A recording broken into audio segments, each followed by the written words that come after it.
ini yang sudah lama tidak saya pakai selama ke lapangan gitu ya. Jadi biar tidak bulukan, tidak berjamur di lemari, jadi saya memang mempersiapkan khusus untuk acara ini. Saya pakai topi dulu, biar kesannya memang jalan-jalan. Jadi sebelumnya mari kita mulai acara ini. Bismillahirrahmanirrahim. Silakan pada kami, silakan untuk memaparkan. Oke, terima kasih Kang Dery atas pembukaannya. Terima kasih juga kepada Bapak-Bapak, Ibu-Ibu yang telah bersedia hadir dalam acara virtual field trip ini. Kebetulan memang lagi musimnya ya virtual field trip, kita semua segala hal dalam Zoom, dalam online. Jadi saya pikir kenapa enggak gitu. Saya coba bikin juga. Kebetulan selama 2 tahun ini ketika saya lagi studi di Jerman, saya nemu bukunya Jung Hoon tahun 1856.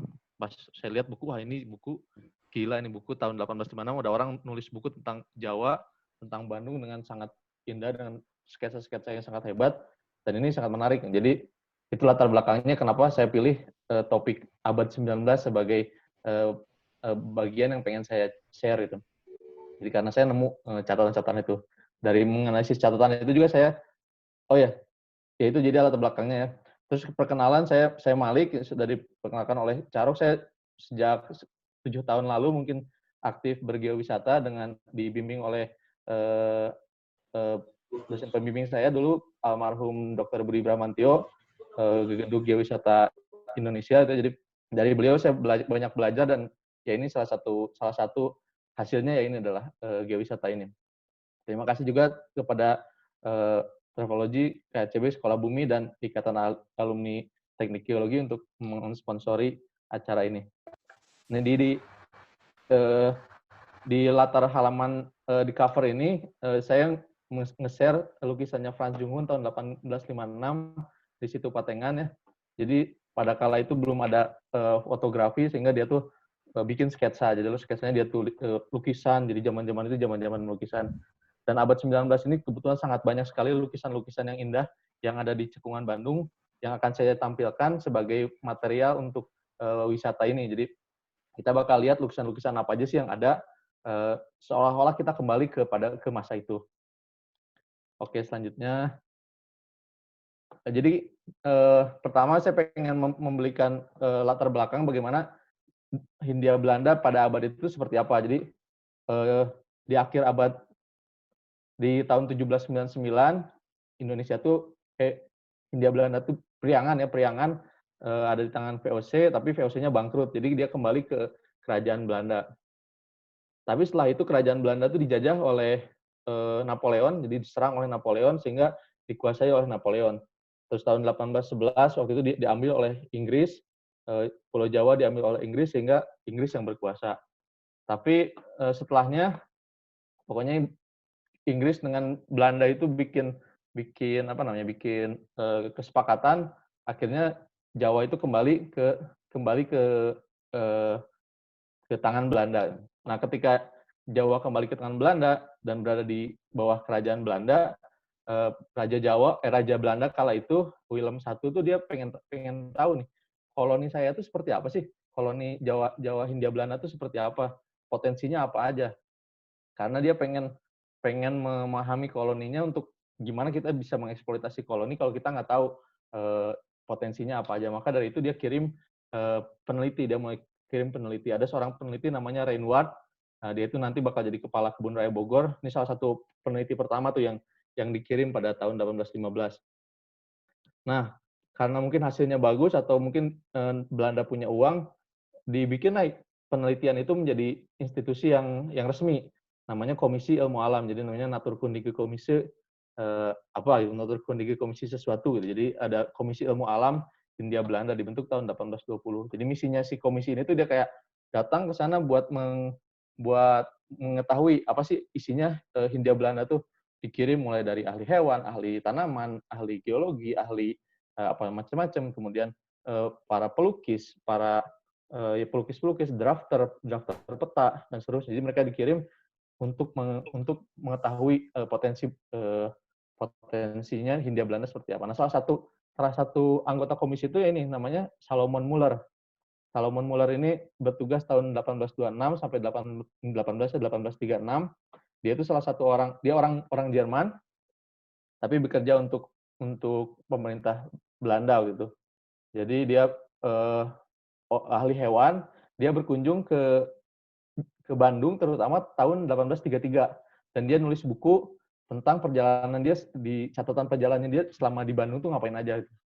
Kemudian ada juga 1845 tuh Jung Hun bertugas di komisi, tapi dia tuh sudah ada di India sejak sebelumnya, jadi sejak 10 tahun sebelumnya dia sudah ada di India. Tapi baru bertugas resmi tahun 1845. Nah, kemudian ada orang namanya Ferdinand von Hochstetter, dia orang Jerman, dia bekerja kepada pemerintah kerajaan Austria. Jadi waktu itu kerajaan Austria bilang, kita mau ekspedisi keliling dunia nih. Jadi kita pengen mengekspedisi keliling dunia, ekspedisi sains, jadi bukan ekspedisi koloni. Jadi ekspedisi sains. Jadi dia menugaskan peneliti-peneliti, salah satunya Ferdinand von Hochstetter. Dia itu seorang geologis dari Jerman, tapi yang bertugas ke kerajaan Austria. Nah, dia tahun 1858 dia datang ke Bandung, khusus pada saat itu pengen ketemu Jung Hun. Soalnya Jung Hun nulis buku yang sangat bagus tentang Jawa dan sangat detail. Jadi Hofstadter ini kayak, pokoknya saya pengen ke Bandung, pengen ketemu Jung Hun, pengen diantar sama Jung Hun, lihat-lihat di Bandung. Jadi pada kala itu ya dengan kondisi komunikasi yang sangat terbatas, tapi ada orang yang khusus ke Bandung itu karena penasaran dengan apa sih yang ada di Bandung. Ya ini Hofstadter ini yang orangnya itu. Nah, Bandung itu seperti apa waktu itu? Bandung itu dulu nggak kayak sekarang ya. Bandung baru diperintahkan Daendels untuk digeser tahun 1810. Jadinya mungkin sekitar 1815 atau sekitar tahun-tahun itu. Dari laporan yang saya ambil di buku ini, Bandung en Haarlem-Plakte, karangan Pijel tahun 50, dia tahun 1823 tuh hanya ada 8 bangunan permanen di Bandung. Jadi 8 bangunan ini, yang B ini Balai Kota Bandung sekarang, yang depan yang seberang BIP. Terus ini ada A ini pendopo, rumahnya wali kota. G ini Masjid Agung Bandung. Ini H ini ada ini yang menarik nih deh. H rumah Payen. Jadi Payen ini orang penting juga kita bakal bahas.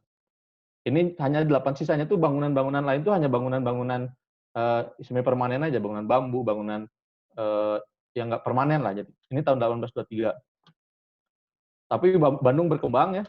1862 karena cuacanya baik, iklimnya pas untuk orang-orang Eropa, dia dipilih menjadi ibu kota Kepresidenan Priangan menggantikan Cianjur. Kemudian tahun 1900-an tuh Bandung berkembang, batas paling selatan tuh sekarang di sekitar Tegalega.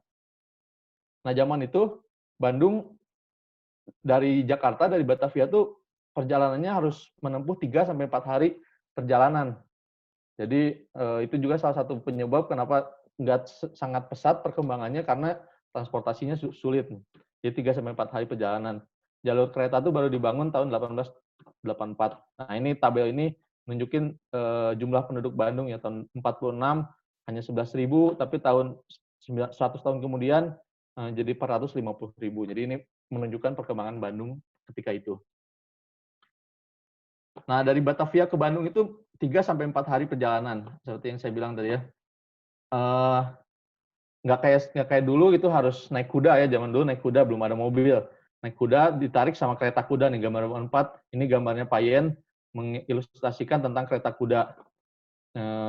Nah, kalau naik kereta kuda tuh setiap sekian kilometer kudanya tuh harus diganti. Jadi ada namanya pos ganti kuda nih. Ini gambarnya saya ambil dari Leiden. Ada pos penggantian kuda. Jadi setiap berapa kilo kudanya ditukar, ganti kuda yang lain. Tadi kita perjalanan 3 hari dari Jakarta ke Bogor, dari Bogor ke Cianjur, dari Cianjur ke Bandung masing-masing nginep semalam. Tapi bisa juga 4 hari ya, tergantung kenyamanan travelernya seperti apa. Ketika dari Cianjur ke Bandung kita bakal nyebrang 2 buah sungai besar, Sungai Cisokan satu, yang kedua Sungai Citarum. Sungai Cisokan ini kalau dari Cianjur itu sebelum Ciranjang, kalau Sungai Citarum ini setelah Raja Mandala. Jadi ada lokasinya. Nah, zaman dulu menurut Payen udah ada jembatan di Sungai Cisokan. Jadi ada jembatan bambu dengan tali-tali ini ya, udah ada jembatannya. Sedangkan Citarum ini belum ada. Jadi waktu itu hanya ketika mau nyebrang Citarum ini harus pakai perahu ya. Jadi orang tuh harus turun dulu ke Mbah, nyebrangin perahu, terus naik lagi. Nah, ada seorang petualang namanya Charles Walter Kinloch, orang Inggris. Jadi dia tuh tahun 1852 khusus dia pengen berpetualang. Jadi dengan sangat kaya mungkin ya dia berpetualang keliling dunia. Khusus hanya cuma pengen jalan-jalan aja, traveler zaman dulu ya. Dia nulis buku Rambles in Java. Nah, dia cerita pengalaman dia ketika dia datang ke Jawa. Jadi zaman dulu tuh kalau misalkan mau masuk ke Bandung itu nggak sembarangan. Jadi ketika di Batavia, di Jakarta, orang tuh harus bikin kayak surat izin masuk kalau mau masuk ke pedalaman. Kalau enggak dia cuma boleh di pantai aja di Batavia. Dia harus bikin surat izin. Mungkin sama lah kayak orang mau ke Papua, orang luar negeri yang mau ke Papua kan harus gitu kan, harus bikin surat izin untuk karena tertutup. Ya. Nah dia cerita katanya, ketika dia ke Citarum itu perjalanan jalur menyeberangi Citarum itu adalah jalur paling mengerikan di jalur Batavia Bandung. Kenapa paling mengerikan? Kalau misalkan dia ketika turun lembah, si kereta kuda itu harus ditahan oleh 40 orang kuli. Jadi 40 orang kuli harus menahan pakai tali gitu ya, biar si kereta kuda ini nggak meluncur turun ke lembah. Tapi ketika naik lagi kembali ke jalur utama, dia harus ditarik oleh 5 ekor kerbau. Jadi ini kenapa jalur penyeberangan Citarum ini adalah paling mengerikan, terutama kalau misalkan musim hujan, wah itu kebayang lah ngeri itu. Apalagi jalurnya jalur tanah gitu ya. Nah, ini adalah orang-orang yang catatan dan lukisannya saya pakai untuk bikin strip ini. Ada ini orang Jerman, Hochstetter, 1858 dia ke Jawa. Junghun dari tahun 35 sampai tahun 64 dia di Bandung. Dia di Jawa ya, meneliti di Indonesia, dia meneliti Indonesia. Ini ada Peter van Oort, seorang pelukis. Dia tuh mati di Hindia Belanda karena kena malaria mungkin. Kemudian ada juga ini Karl Blume. Karl Blume ini kepala herbatoriumnya Leiden. Jadi pokoknya semua penelitian itu harus masuk lewat Blume. Jadi waktu itu penelitian flora fauna. Nah karena ini Blume jadi dia bermusuhan sama Junghun karena Junghun nggak mau, saya yang meneliti kok masuknya lewat Blume itu. Jadi mereka tuh saling musuhan, Blume sama Junghun. Terus ini ada Reinward ada tugunya di Istana Bogor. Ada tugu Reinward sebagai kepala kepala Kebun Raya Bogor. Kemudian ini ada Antoine Payen ya. Antoine Payen ini seorang pelukis. Dia itu tahun 1818 pertama ke Jawa bertugas untuk membantu Reinward. Jadi dia banyak Reinward dan Blume ya. Jadi dia banyak karyanya dia yang dipakai buat ilustrasinya. Oh ini mohon maaf nih, yang daftar isi sebelah kiri ini nggak bisa dihapus nih. Kebetulan dari Google, dari webnya seperti itu. Jadi mohon maaf nih. Nah si Payen ini pelukis hebat, dan ketika dia di Jawa dia menemukan bakat mutiara seorang Raden Saleh. Jadi pelukis paling Indonesia yang paling utama ya, Raden Saleh. Ini adalah muridnya Antoine Payen.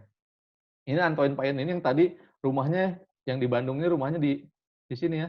Rumahnya di sini nih, rumahnya Payen.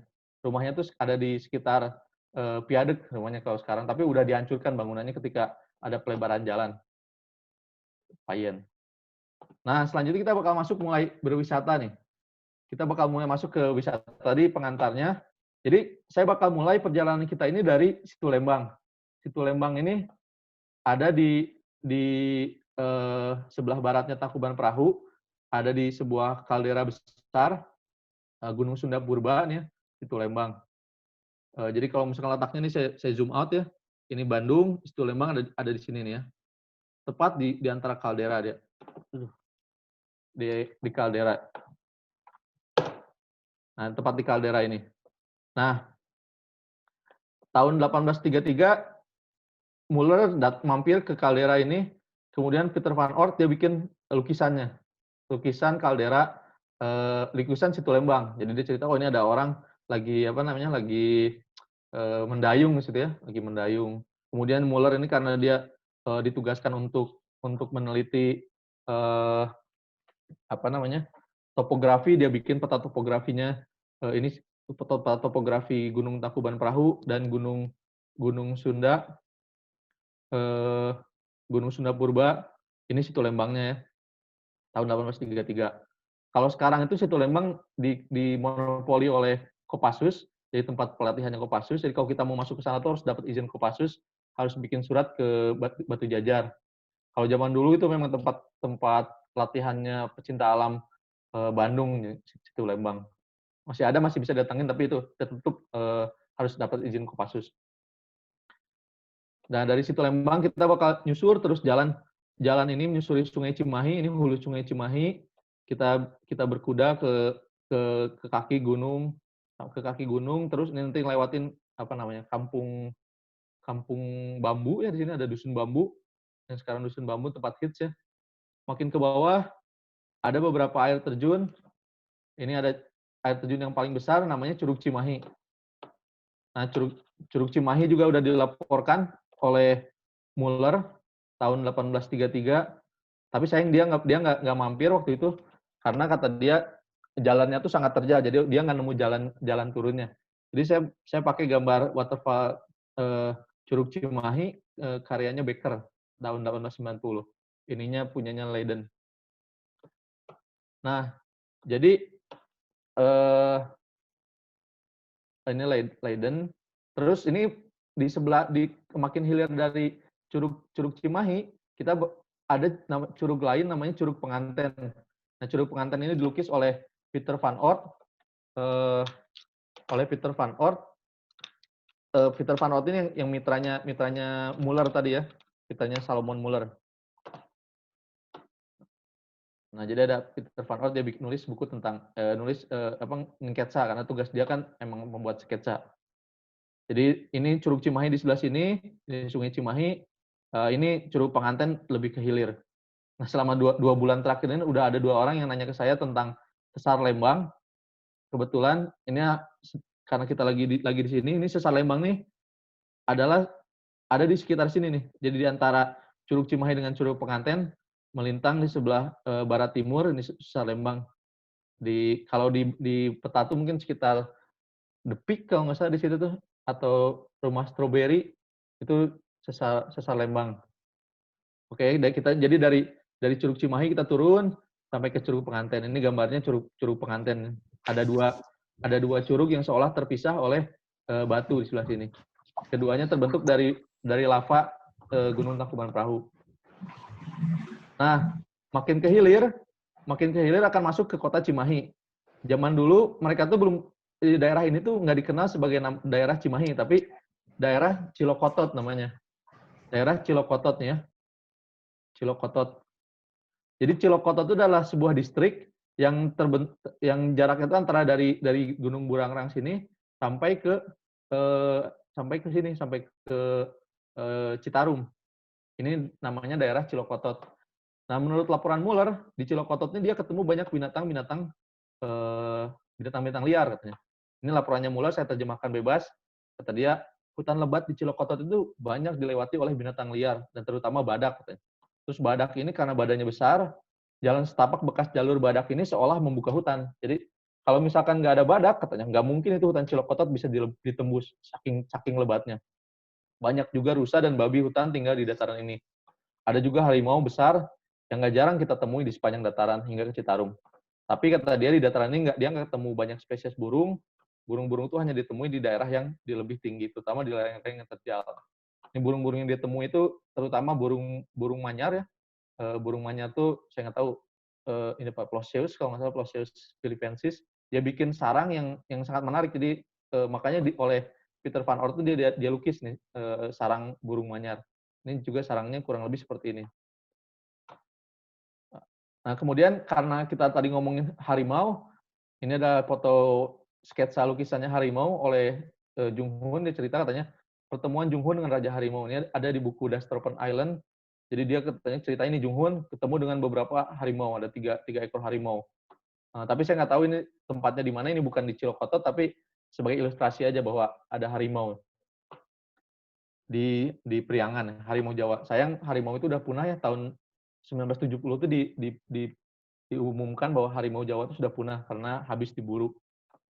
Nah, kemudian saya juga bikin kira-kira sebaran harimau di Jawa itu di mana aja. Saya menganalisis data dari BIG, Badan Informasi Geospasial, semua daerah yang di kata toponiminya, di nama tempatnya itu ada kata maung. Maung ya.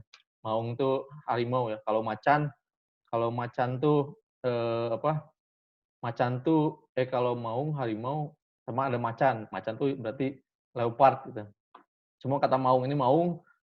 Nah, salah satunya kalau di Bandung itu udah ada daerah di Banjaran namanya Cimaung. Nanti kita lewat juga ke Cimaung. Jadi ini interpretasi bahwa daerah-daerah ini mungkin dulunya merupakan habitat maung, habitat harimau ya, harimau Jawa. Oke, dari Cilokotot kita kembali ke kota. Kita bakal lewatin jalan sampai ini jalan ke Cimahi, ini jalan Raya Pos, kita lewatin lagi, terus kita kembali ke kota. Pura-puranya kita balik ya ke kota, nginep lah mungkin di pendopo atau di mana, di bangunan-bangunan yang tadi kita sebut. Nah, dari kota saya bakal main ke arah selatan, kita ke arah selatan, terus ini ke daerah Margahayu, Margahayu Permai ya. Terus kemudian sampai nyebrang di sini, nyebrang di Ketapang, nyebrangin Sungai Citarum, ini Sungai Citarum kita seberangin. Kemudian kita bakal belok di kampung namanya Kampung Gajah. Nah, Kampung Gajah di daerah sekarang dekat jalan tol ya. Ada Kampung Gajah. Kampung Gajah ini dulunya adalah banyak disebut juga, tapi saya nggak punya fotonya.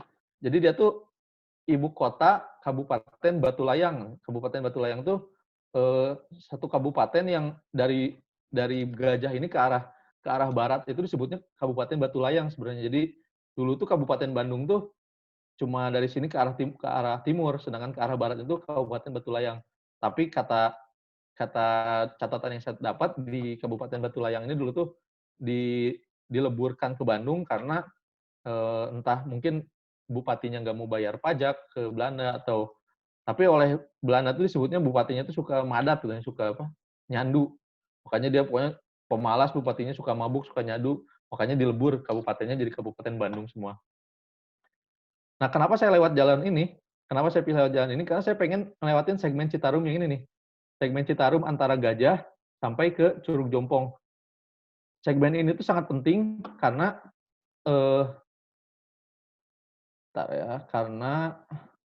mana tadi? Nah, ini dia. Jadi ada orang namanya Reitsma, tahun 1921. Reitsma ini kalau nggak salah mantan wali kota Bandung. Jadi dia bilang, boleh dibilang bahwa jalur Soreang Batu Jajar melalui Curug Jompong adalah salah satu jalur paling indah di Jawa, terutama di musim penghujan. Kala aliran sungai penuh bergemuruh, air berlompatan meloncati bebatuan, lalu berdebur gelombang saling menghantaman. Jadi bayangin kalau misalkan kita jalan dari sini, kita tuh bakal nyusur Citarum. Kita bakal nyusur Citarum, ini Citarum lama nih. Citarum, kemudian kita di sebelah kirinya bakal ada pegunungan batuan beku di sini, yang belum boncel-boncel dulu. Kalau sekarang udah boncel-boncel kayak sekarang gini ya, udah boncel-boncel, hancur, boncel-boncel. Tapi zaman dulu tuh bentuknya masih hijau kayak gini, masih indah. Jadi bayangkan, dan sungai ini belum hitam kayak sekarang, tapi bersih, jernih sungainya. Makanya nggak heran dia bilang bahwa jalur itu tuh adalah jalur yang paling indah di Jawa. Apalagi itu dari airnya berdeburan, banyak ikan, dan seterusnya. Kita bakal jalan nyusurin jalur itu, kemudian terus jalan sampai ke utara, sampai ketemu di Curug Jompong. Curug Jompong ini sangat penting di Bandung karena dia tuh merupakan tempat batas Danau Bandung bagian timur. Ini Curug Jompong. Curug Jompong ini gambarnya ini, Curug Jompong tahun 1900 awal. Ini Curug Jompong. Ini gambarnya Curug Jompong yang ini. Saya banyak nulis tentang Curug Jompong, ya, Curug Jompong dulu dan nasibnya sekarang. Kemudian ada juga tentang Curug Lanang, air terjun yang hilang di Curug Citarum, dan ada juga cerita tentang geotrek Curug Jompong tahun 1918. Jadi zaman dulu memang Curug Jompong ini tempat wisata utama di Bandung selain Tangkuban Perahu, selain Kawah Patuha, Sanghyang Tikoro, dan seterusnya. Jadi ini salah satu tempat tetap. Cuman sayang kalau sekarang Curug Jompong itu kotor, Curug Jompong itu dituduh sebagai biang banjir. Jadi orang tuh malas ke Curug Jompong, apalagi dengan keberadaan pabrik, dan Curug Jompong seolah jadi halaman belakangnya pabrik. Jadi orang tuh makin malas ke Curug Jompong. Nah, apalagi sekarang di Curug Jompong itu dibangun terowongan. Dibangun terowongan ini ya, ada terowongan menerobos. Jadi kalau misalkan air ini berlimpah di Bandung, maka air itu akan dialirkan dari Curug Jompong dari terowongan ini menerobos ke pegunungan ini, terobos terus sana. Ini yang baru sekarang, mungkin tahun kemarin baru selesai terowongan ini. Ini Curug Jompong ya, ini kelihatan di peta ini sangat bagus nih Curug Jompong. Cuman kalau ke sana hati-hati aja karena bau, ininya banyak bau amoniak. Gitu. Dari Curug Jompong kita turun ke bawah seperti yang tadi bilang ada 3 curug, ada Curug Lanang, kemudian Curug Kapek. Ini dilaporkan oleh Junghun dan oleh Hochstetter 1858 itu bahwa ada 3 curug di antara dari Curug Jompong sampai Curug Kapek. Curug Jompong, Curug Lanang, dan Curug Kapek. 2 curug ini udah hilang karena digenangi oleh Saguling tahun 85. Jadi udah hilang, jadi kita udah nggak bisa lihat lagi. Tapi catatannya tetap ada gitu, catatan tentang Curug Lanang ini. Nah, ini kemungkinan Curug Lanang ini yang ini nih. Ini Curug Jompong, Curug Lanang ini dua yang ini nih, yang sebelah 2 gambar sebelah kanan ini. Ini kedua gambar ini diambil dari perpustakaan Leiden. Ini yang bawah ini saya duga mungkin Curug Kapek, tapi saya nggak tahu. Ini keempat gambar ini di aliran itu, soalnya di aliran Curug Jompong bagian ini. Kemungkinan itulah tempatnya. Nah, tentang Curug Lanang. Nah, Curug Lanang ini, di Curug Lanang ketika Junghun ke sana, ketika Hochstetter ke sana, dia selain melihat batuan beku yang menjadi landasan Curug Lanang, dia juga melihat endapan-endapan yang ini nih, ada 5 lapis endapan. Ada lempung, ada bongkah-bongkah yang membundar, ada batu pasir keabuan dengan lapisan lempung, ada bongkah-bongkah yang lebih kecil, ada batu pasir berlapis kecoklatan. Nah, ini endapan yang terutama yang lempung ini yang di atas adalah endapan Danau Bandung Purba. Jadi endapan Danau Bandung Purba ini, punyanya dari catatannya Klompe, endapan Danau Bandung Purba. Dan yang di bawahnya ini adalah endapan Gunung Tangkuban Perahu. Jadi di atasnya Bandung Purba, bawahnya endapan Tangkuban Perahu yang 6 kaki Danau Bandung, bawahnya Tangkuban Perahu ya.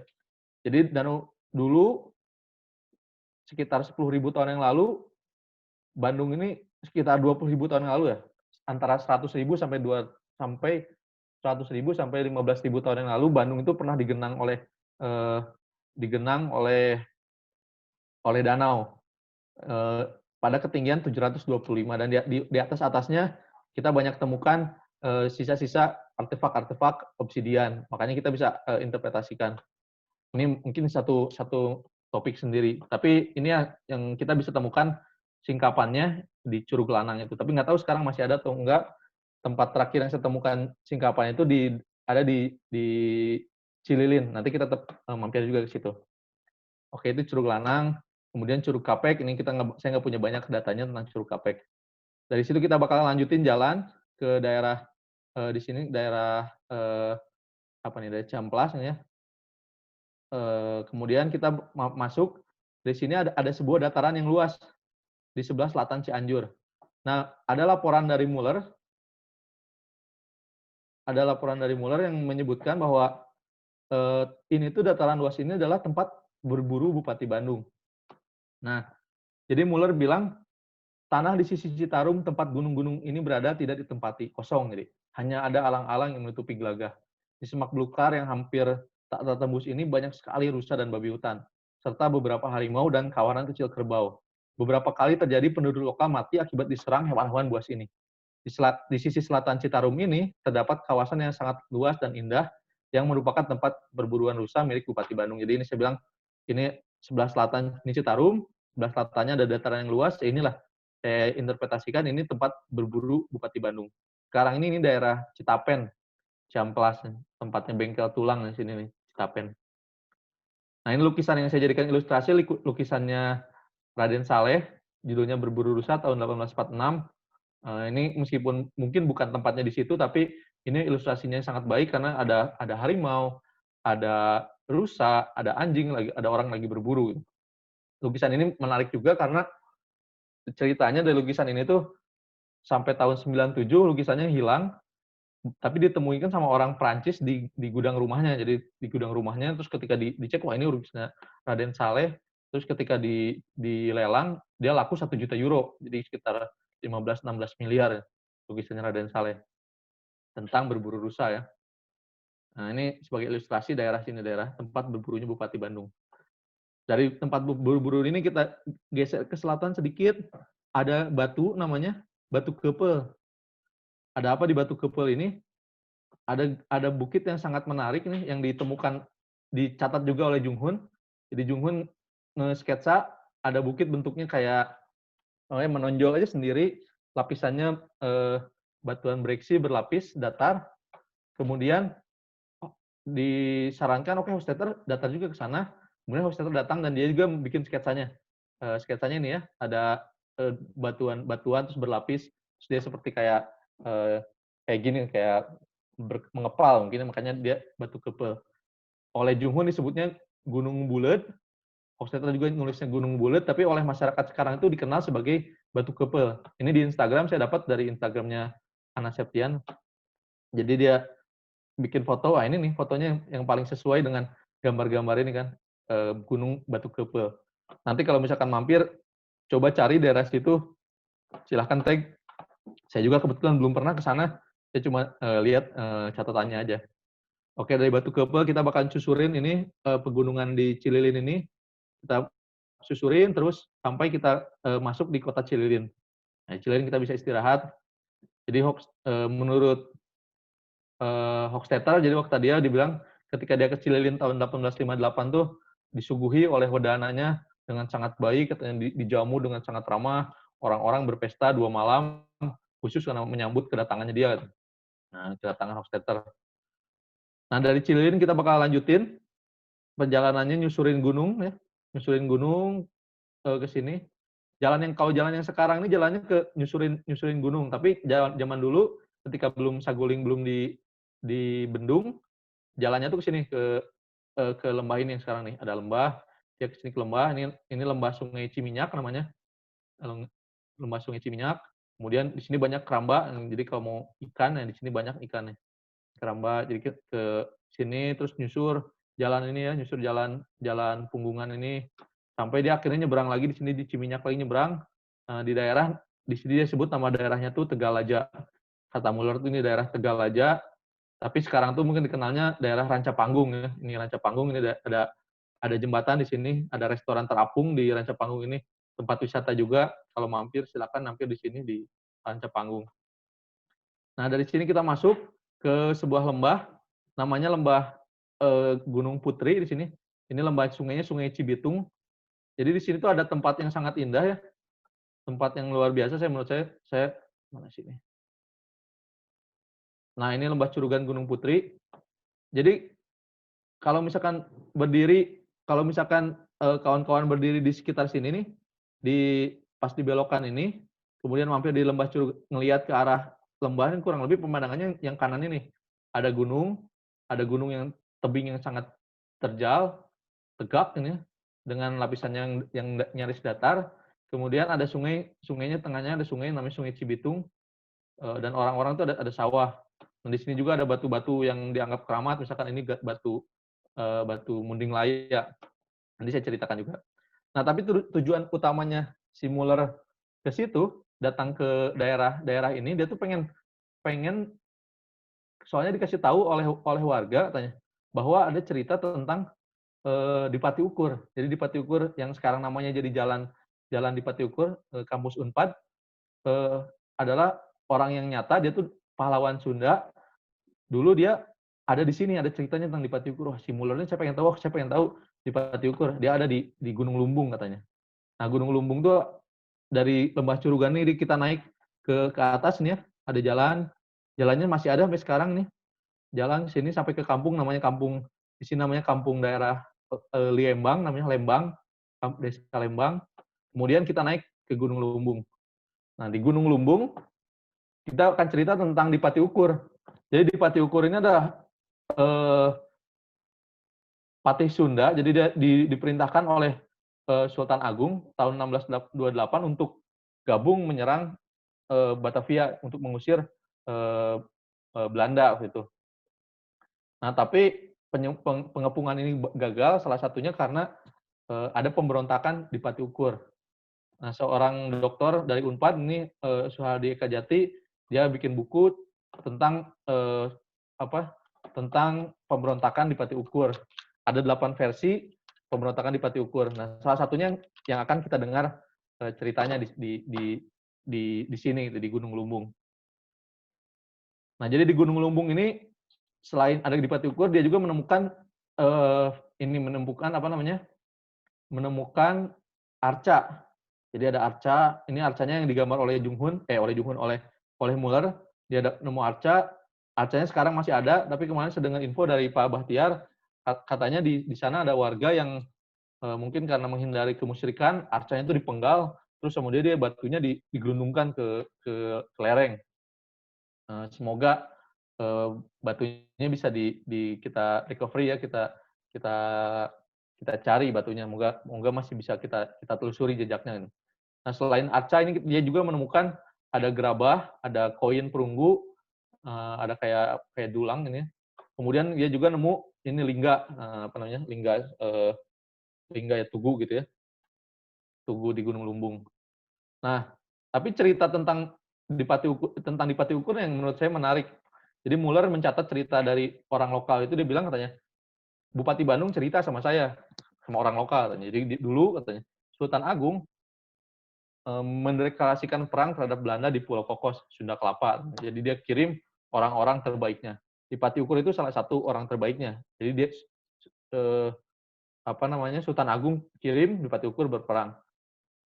Dia udah kumpulkan pasukan dan siap menyerang. Tapi ketika dia mau menyerang, katanya, dia dikasih tahu bahwa pasukannya Sultan, anak buahnya Sultan itu berbuat tidak senonoh di kampungnya, di kota di Pati Ukur. Memperkosa wanita-wanita yang ditinggalkan di kota. Di Pati Ukur marah dong. Oh, nggak bisa nih, saya pokoknya nggak terima. Oke, kita mundur, kita cari anak buah Sultan, dibunuh semua anak buah Sultan. Nah, Sultan Agung udah mau penyerangannya batal, gagal. Dia juga dapat ini gara-gara di Pati Ukur membelot nih, memberontak. Nah, dia pokoknya nggak mau tahu ceritanya gimana. Pokoknya saya pengen di Pati Ukur bertanggung jawab. Oke, kita cari di Pati Ukur, kita serang dia katanya. Nah, dia kirim pasukan yang besar untuk berburu di Pati Ukur. Nah, di Pati Ukur kemudian mengundur dan membangun pertahanan di Gunung Lumbung. Jadi bayangin pertahanannya di Pati Ukur ini di yang tadi ya, ada tebing terjal itu sangat strategis gitu untuk bertahan. Nah, jadi pasukan Sultan Agung yang menyerang ke gunung itu disergap oleh pasukan di Pati Ukur dengan menggelindingkan batu-batu raksasa dari gunung. Jadi mengakibatkan pasukan Sultan berguguran. Kemudian sadar karena ini nggak bisa ditangkap di Pati Ukur, oke lah pakai cara curang aja. Kita suap aja dan saudara sama temannya agar bersedia mengkhianati. Kemudian di Pati Ukur akhirnya berhasil ditangkap. Sultan Agung nih agak sadis ya. Sultan Agung mengikatnya telanjang di alun-alun dan memerintahkan setiap orang yang lewat untuk mengiris tubuhnya hingga di Pati Ukur tewas tinggal tersisa kerangkanya saja. Kemudian jenazahnya dibuang. Kemudian Sultan Agung berkata, negara ini telah binasa. Negaranya di Pati Ukur itu habis. Gunung Lumbung telah saya hancurkan, lelakinya telah saya bunuh, dan anak-anak perempuan ditangkap dan dibawa ke timur. Ini adalah salah satu versi sejarah. Seperti yang tadi dibilang, ada 8 versi sejarah ya. Pak Eka Jati ada 8 versi sejarah. Ini salah satu versi sejarah menurut orang-orang di Gunung Lumbung. Yang ya sah-sah aja, yang kita nggak tahu yang mana yang benar, yang mana yang nggak benar. Tapi itu sebagai FYI aja. Tapi itu dari cerita Gunung Lumbung. Dari Gunung Lumbung kita bakal turun ke arah selatan, kita turun ke arah barat, kembali ke Cililin, kemudian belok ke arah selatan, masuk ke daerah Sindangkerta nih. Ada daerah namanya Gunung Padang Ciwidey. Jadi ini bukan Gunung Padang Cianjur ya, Gunung Padang Ciwidey. Ini Gunung Padang Ciwidey. Kita masuk ke jalan ini, ada lembah, ini lembah Sungai Cipalabi namanya. Masuk, terus sampai menyeberangi ini gunung ini, perbukitan ini. Namanya perbukitan Gunung Padang. Kenapa saya tahu dia lewat sini? Karena Muller bilang, saya lewat curug namanya Cipalabi. Jadi saya cari sungai Cipalabi, ternyata sungai ini, Cipalabi. Jadi kemungkinan besar dia lewat jalur ini. Nah, di sini ada Gunung Padang Ciwidey. Gunung Padang Ciwidey ini nggak ada catatannya sebenarnya di Muller, cuma ada catatan-catatan yang baru nih ya. Tapi dia tuh tempatnya bagus juga. Jadi ada gunung-gunung yang berbatu-batu pejal gitu ya. Nah, tapi batu-batu ini dianggap mistis sih sama warga tuh. Jadi ini ada batu bentuknya kayak gerbang. Dianggapnya batu ini gerbang ke dunia lain ya. Kemudian ada batu bentuknya kayak panggung. Ini pokoknya kalau orang penyanyi atau aktris atau apa mencoba di situ berdoa bisa jadi terkenal. Jadi pokoknya banyak lah mistis-mistisnya Gunung Padang ini. Jadi kalau teman-teman googling atau YouTube tuh ada tuh Gunung Padang Ciwidey, ceritanya mistis-mistis. Tapi ya itulah, nggak masalah itu. Kearifan lokal ya. Nah, dari Gunung Padang kita dari sini kita tembusin ke Ciwidey. Jadi langsung setelah lewatin ini kita bakal masuk ke daerah Ciwidey.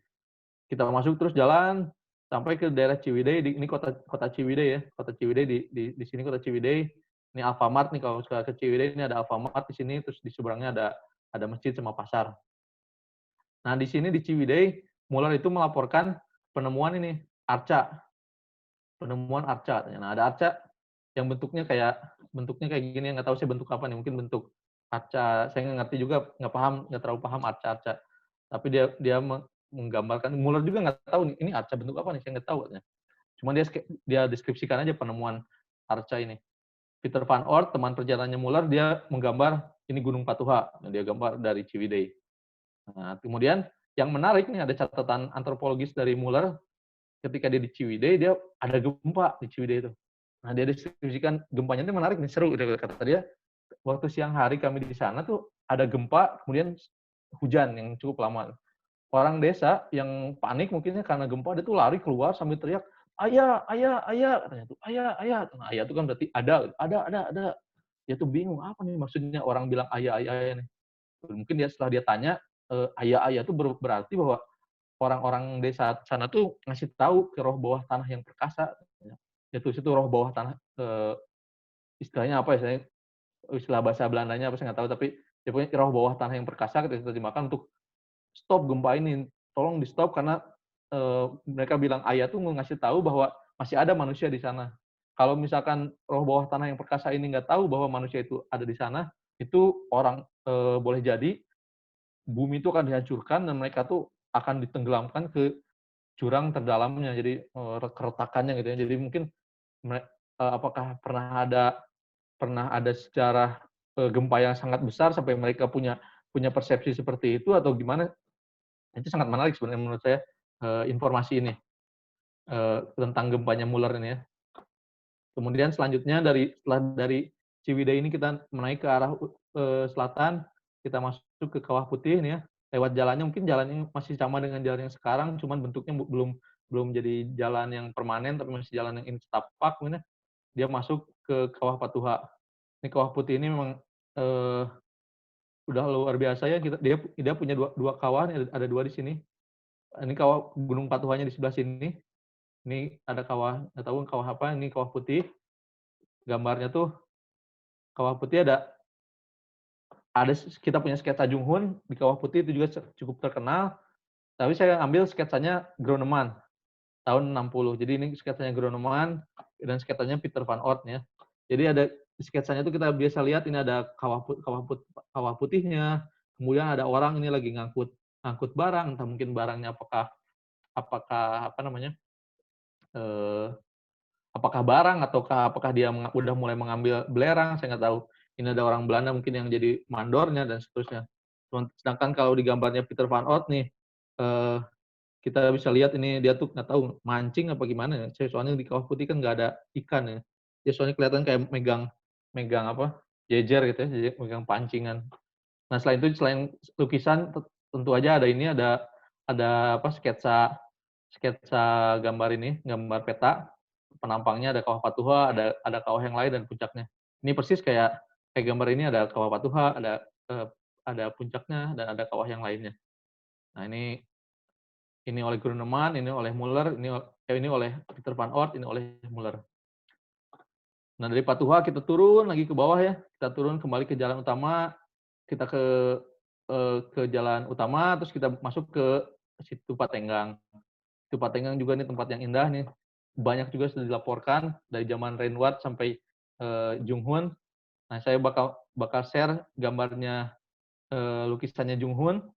Dan kebetulan ada foto yang diambil dengan sudut yang sama persis dengan ketika Junghun ngelukis gambar itu. Ini gambar lukisannya Junghun ya tahun 1854. Ada pohonan ya, ada binatang-binatang, ada monyet yang lagi nongkrong di batu, ada burung elang. Tapi ini Pak Ahmad Sukairi ini saya kontak di Flickr untuk minta izin biar saya bisa pakai fotonya. Dia ngambil foto kebetulan persis di titiknya ini. Kata dia nggak sengaja juga, dia nggak tahu. Pas saya kontak dia baru tahu juga bahwa titik itu sama persis. Jadi ini Gunung Patuha, ini situ Patenggang. Ini situ Patenggang juga tempat yang penuh makna buat saya dan angkatan saya di Geologi ITB. Jadi dulu ketika kami mau melantik teman-teman angkatan baru ya untuk masuk himpunan, kita ajak mereka ke situ Patenggang. Tapi itu pas masa ospek itu situ kita dapat pokoknya worst case possible lah. Jadi kita selama hampir 1 hari penuh itu hujan nggak berhenti. Semua materi gagal, buyar, ambiar itu. Dan selain hujan itu kita dapat gempa juga di sana. Jadi pas lagi bayangin lagi bawa mahasiswa gitu ya, adik kelas gitu ya, ada gempa, pokoknya kalau kejadian apa-apa emang itu ngeri zaman itu. Jadi sangat berkesan lah buat saya sendiri di situ Patenggang. Oke, dari situ Patenggang kita bakal kembali ke Ciwidey lagi. Kita kembali ke Ciwidey, kita bakal kembali ke Ciwidey, ke kota, nginep lagi semalam di Ciwidey mungkin karena capek. Dari Ciwidey kita bakal balik ke Bandung, tapi nggak lewat jalan utama, kita lewat Gambung. Jadi ada belokan, sini Ciwidey kita belok ke sebelah kanan, ke Gambung, ini ngelewatin ini Gunung Tilu. Jadi di sini mas belok kanan, nyusurin Gunung Tilu, sampai ketemu di Kampung Gambung. Nah, Kampung Gambung ini menariknya kenapa? Dia itu ada seorang novelis dari Belanda namanya Hella Hasse, dia bikin tulisan tentang Sang Juragan Teh, Der Herren de Tea katanya, The Land the Tea Lord. Dia ceritanya tentang orang Belanda yang datang ke Indonesia akhir abad ke-19, 1870-an, 1880-an untuk bikin kebun teh, jadi pengusaha teh gitu ya. Nah, jadi ceritanya dia tentang keluarga Kerkhoven, jadi dia kayak bikin kebun teh di Gambung. Nah, ini sangat menarik kalau misalkan pengen tahu bagaimana kondisinya seperti itu, menurut saya itu salah satu novel yang bisa menggambarkannya secara manusiawi karena digambarkannya dengan gaya novel ya. Jadi ini mungkin bisa kembali ke masa itu lebih terasa gitu kalau kembali ke masa itu dengan membaca buku Sang Juragan Teh ini. Oke, dari Gambung kita bakal jalan lagi nyusur, kembali lagi muterin gunung ini. Kita bakal masuk ke Banjaran. Jadi ada jalannya nih nyusurin, jalannya masih ada sekarang juga. Jadi tinggal kita kembali nyusur jalan ini sampai ke sini ya, ke ini daerah apa nih? Daerah Banjaran nggak usah. Belum, ini daerah apa Cimaung. Dari sini kita bakal masuk ke daerah Cimaung, jadi belok. Ini tuh jalan yang ke Pengalengan. Ini Pengalengan sebelah sini, jadi jalan ke Pengalengan ya. Jadi belokannya kita masuk ke Cimaung. Nah, dari Cimaung, ini tadi yang saya bilang daerah yang mungkin banyak maung, namanya jadi Cimaung. Jadi dulu mungkin habitatnya maung, habitatnya harimau. Dari Cimaung kita bakal belok ke Gunung Malabar. Ini Gunung Malabar di sini, Gunung Malabar. Kita ke arah tenggara, masuk ke arah tenggara sekarang mungkin ke arah Gunung Puntang ya. Gunung Puntang, wisata Gunung Puntang atau stasiun radio lama. Stasiun radio lama, nah, sampai ada curug namanya Curug Cigere.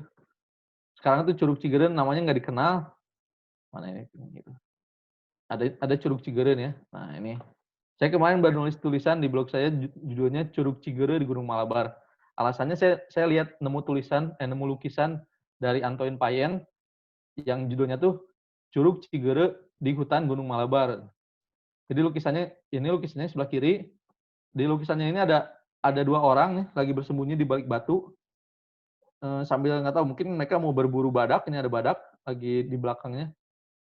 Dan sebagai latar adalah Curug Cigere itu, Curug Cigere. Yang menarik dari lukisan ini salah satunya di sebelah kanannya ini ada bunga bangkai raksasa Amorphophilus titanum.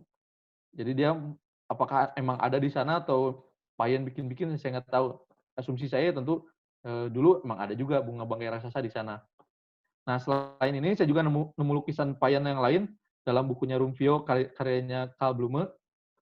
Dia tulis ini Cigere, katarakte fluvi Cigere. Ini dia nulis pakai bahasa Latin. Jadi dia ini Curug Cigere juga mungkin diambil ketika dia lebih dalam ya, di posisinya lebih dalam. Ini kan bertingkat-tingkat ya. Nah, ini kita lihat juga ada bertingkat-tingkat. Di sini tapi kita bisa bayangin dimensi curug ini dengan lebih baik gitu. Ini ada orang nih, 3 orang lagi ngeker di sini. Ini kita punya tangga, ada 1 orang lagi naik tangga. Kemudian ada juga tangga di sebelah sini. Jadi ini curug ini memang luar biasa. Nah, kemungkinan sekarang itu Curug Cigere itu dikenalnya sebagai Curug Siliwangi. Jadi yang setelah saya cari curug-curug yang ada di Malabar ya, yang ada tuh Curug Siliwangi. Jadi itu dan sungai ini Sungai Cigere, makanya Sungai Cigere, makanya disebutnya Curug Cigere oleh Payen ketika itu. Oleh Jung Hoon juga dilaporkan ada dia bikin di sketsanya ketika Malabar tuh dia bikin ada gunung Malabar, di tengah-tengah itu ada curug namanya Cigere. Kayak gitu. Nah, dari Curug Cigere kita bakal kembali lagi ke Bandung lewat jalan yang sekarang jalan Pengalengan Bandung, lewat Banjaran ya. Banjaran, Pamengpeuk ini ya, lewat. Sebelum kita nyebrang Citarum di sini, kita bakal belok ke arah barat di daerah ini floodplain-nya Citarum, karena di sini Muller melaporkan penemuan arca, sapi, dan meja batu. Jadi ada dua titik disebut ada penemuan ini. Jadi ada sebuah meja batu yang ini kelihatannya tahu ada apanya ini, ada kayak buat masukin air mungkin ya. Kemudian ada bentuk seperti tulip atau seperti bunga teratai. Kemudian ada balok batu yang ada apa ya, ada jamnya deh. Ada balok batu yang ada ini tengahnya ya. Kemudian ada dua ekor sapi yang kepalanya dipenggal. Nah, jadi sapi ini kalau menurut penduduk disebutnya asu, tapi enggak, ini sapi. Menurut Muller sebetulnya lebih badannya tuh lebih cocok disebut sapi. Tapi sudah dipenggal, jadi kemungkinan besar waktu itu memang udah, ini untuk menghindari kemusyrikan, makanya dipenggal ini ya. Saya nggak tahu apakah arca ini masih bisa kita temukan, tapi kemungkinan besar sih udah nggak ada. Oke, ada 2 tempat tapi fotonya hanya ada 1. Jadi ini di peta itu dia sebut ada dua titik, tapi saya cuma punya 1, saya satuin. Nah, dari sini kita bakal balik lagi ke arah ke utara nih ya, ke kota Bandung, lewat pabrik-pabrik ini, kita kembali ke kota Bandung. Nah, ini saya plot titik-titik di mana yang tadi bangunan-bangunan permanen yang ada di Bandung, ada 8 bangunan, tapi yang saya paham, yang saya ngerti, bisa saya telusuri cuma ini bangunan pertama Balai Kota Bandung, kemudian ada rumahnya Antoine Payen, kemudian ada Masjid Agung Jawa Barat, ada Pendopo Bandung, ada juga ini Herberg ini penginapan ini sekarang jadi Grand Pranger, jadi Dulunya cuma penginapan sederhana, tapi sekarang jadi ini. Sedangkan ini Rumah Payen. Ini ada video dari akun sejarah Bandung. Saya copy aja. Jadi ini Rumah Payen ya. Pelukis pemandangan asal Belgia katanya.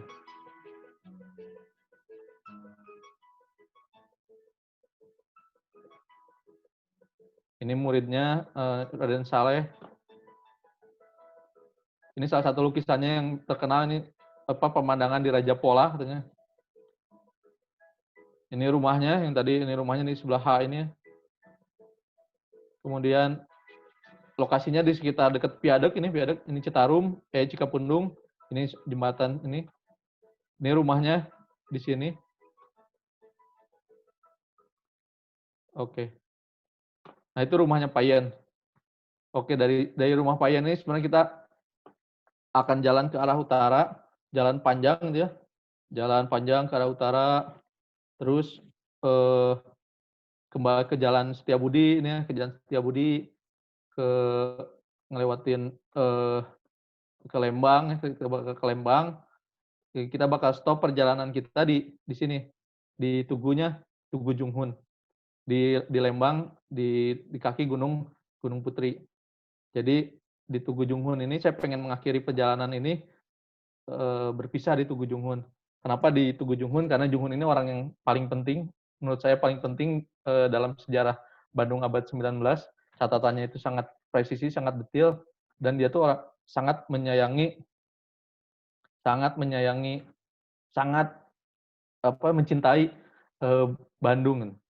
Jadi ada sebuah memoir dari Junghun ditulis oleh Haryoto Kunto. Dia bilang ketika detik-detik menjelang kematiannya di tahun 1864, Junghun memohon kepada Dr. Groneman, sahabat karibnya. Jadi Groneman itu yang tadi yang bikin lukisannya Kawah Putih ya. Dia bilang, Groneman yang budiman, maukah engkau membukakan pintu jendela kamarku ini? Aku ingin berpamitan dengan gunung-gunungku yang tercinta. Buat akhir kali, aku ingin memandang hutan-hutanku. Aku ingin sekali lagi menghirup udara pegunungan yang segar. Lalu sambil memandangi dataran Bandung yang molek di bawah kaki langit yang dihiasi gunung dan hutan alam Parahyangan yang cantik dan menghijau, berpulanglah Franz Junghun, pengagum alam raya menuju haribaannya. Jadi Junghun ini di akhir hayatnya dia sedang bertugas untuk meneliti Kina, dan dia mendekam di Lembang tuh dia dengan sekuat tenaga membudidayakan Kina, dan dengan ya penuh rasa sayang dan rasa cinta pada gunung-gunungnya, bahkan di akhir hayatnya ya itu dia pengen melihat gunung-gunung. Akhirnya kalau saya nggak salah abunya itu disebar di Kawah Ratu sebagai dan di makamnya ada tugu yang dibangun oleh Groneman, warnanya putih. Sekarang masih ada tugunya. Nah, meskipun cagar alam Junghun itu sudah mulai menyempit ya, menjadi sekitar 3.000 meter persegi aja. Nah, mungkin itu dari Bandung itu sangat banyak. Abad 19 juga catatannya sangat melimpah. Ada banyak yang belum saya bahas, ada banyak yang harusnya bisa kita bahas. Tapi ya karena keterbatasan waktu, karena takut bosan juga, mungkin saya cukupkan di sekian. Ada banyak topik-topik lain yang mungkin di lain waktu kita bisa bahas. Misalkan bagaimana Junghun ini mengembangkan Kina di Hindia, kemudian Takuban Perahu abad 18 itu seperti apa.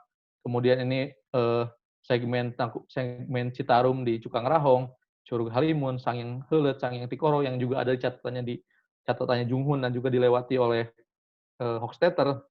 Kemudian ada juga lokasi kaya fosil laut yang untuk yang berminat paleontologi, ada Lio Cicangkang, ada Cilanang. Jadi dilaporkan oleh seorang geolog dari Jerman yang bekerja di Leiden, Karl Martin.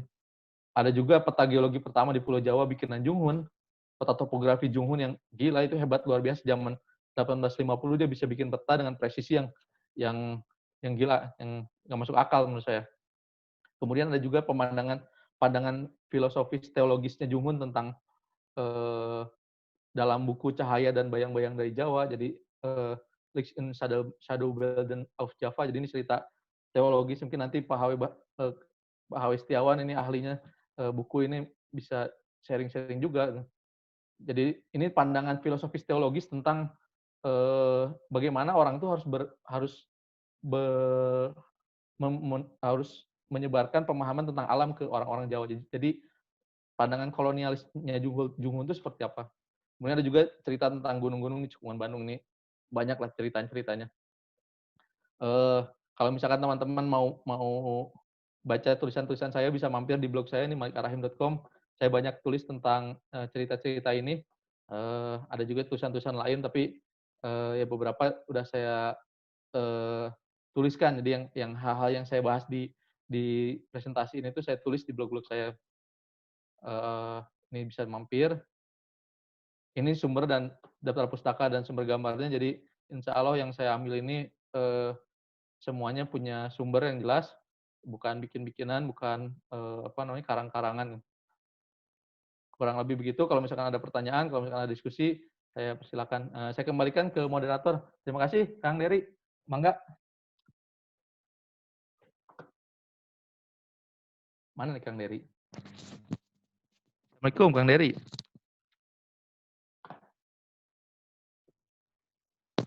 Halo moderator. Teman-teman, halo. Kita masuk ke sesi tanya jawab nih, ya. Halo. Ya. Halo, apakah terdengar? Masuk. Ya, terima kasih sekali lagi buat presentasi yang menarik, membuat kita jadi lebih tahu bagaimana kira-kira situasi, kondisi, dan terutama situs-situs cagar alam dan tempat-tempat wisata di abad ke-19. Ini kalau kita lihat di chat juga sudah cukup banyak yang antusias bertanya. Mungkin untuk bersingkat waktu, silakan kepada penanya Pak Kamsyadi ya, yang penanya nomor 1 untuk mengaktifkan speakernya dan silakan bertanya. Baru kemudian lanjut ke nomor 2 dan seterusnya. Enggak, silakan. Terima kasih Pak Dery. Assalamualaikum warahmatullahi wabarakatuh. Waalaikumsalam. Saya Kamsyadi.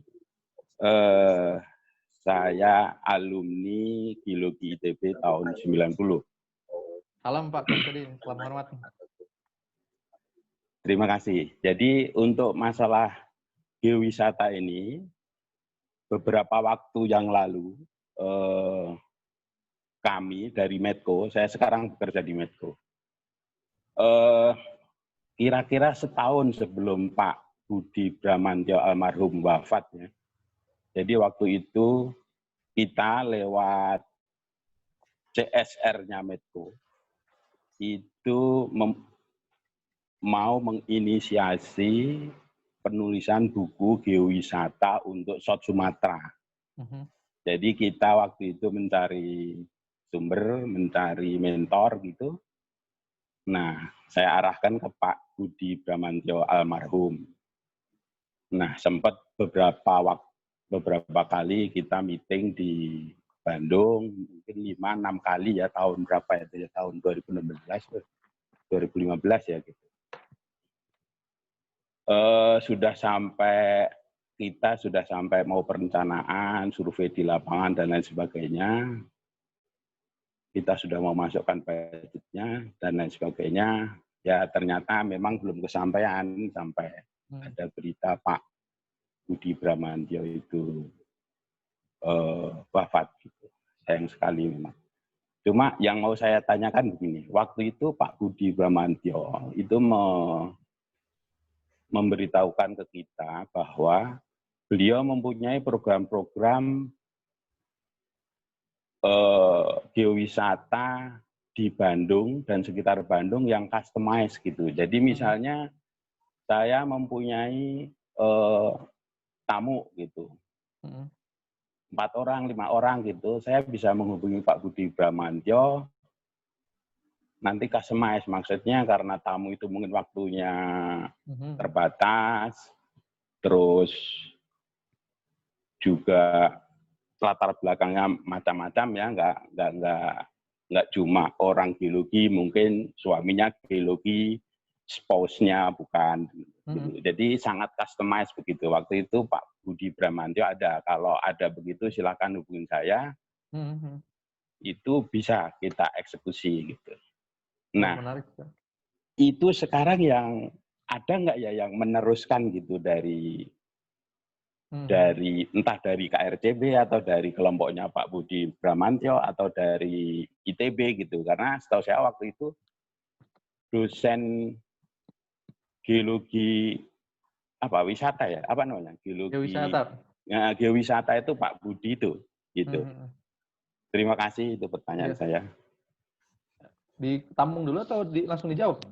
Dari Langsung dijawab aja, Lik. Langsung. Iya, kebetulan Pak, terima kasih atas masukannya Pak Kapsyadi. Jadi kebetulan saya dengan almarhum, saya bantu almarhum dari 2012 geowisata.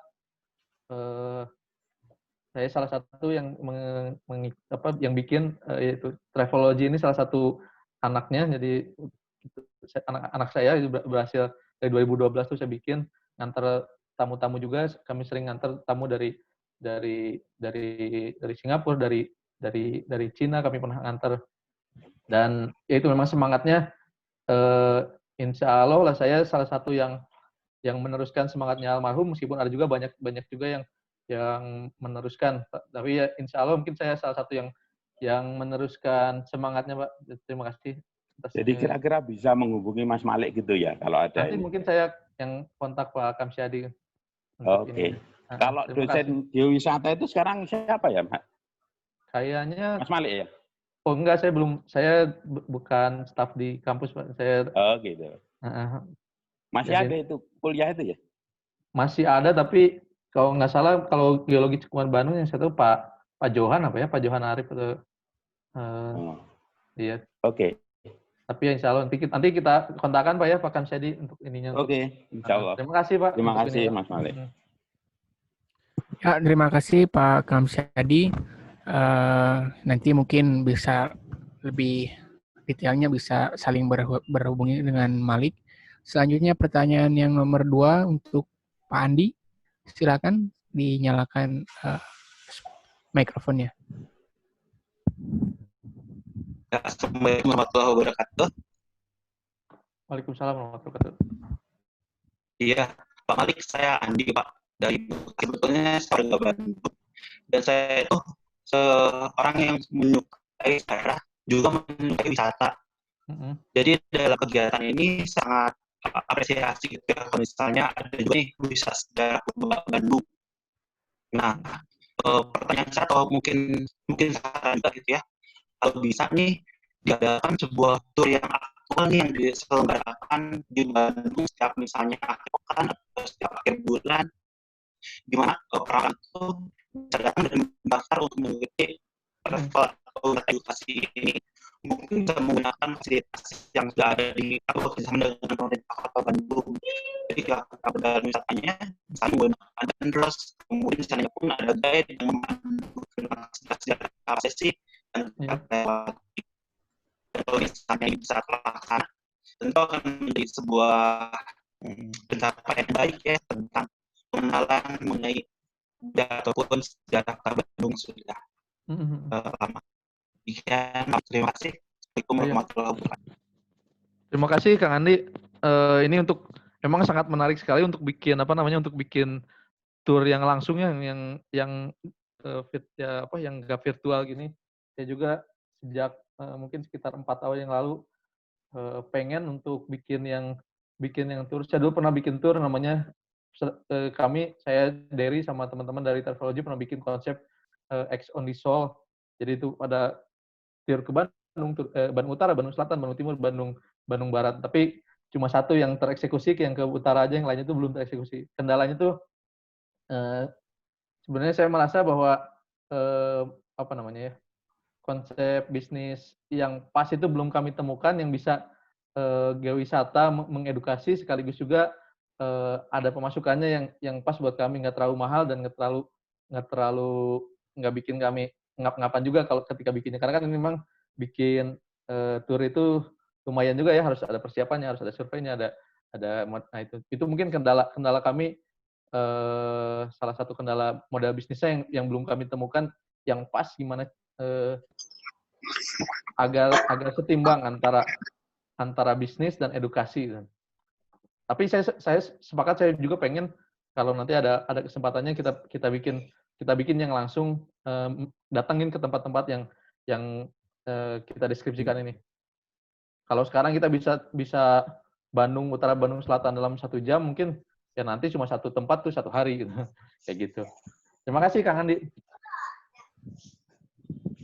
Oke, terima kasih Pak Andi. Selanjutnya Pak Endang, karena banyaknya penanya, dimohon untuk mempersingkat langsung ke inti pertanyaan. Silakan.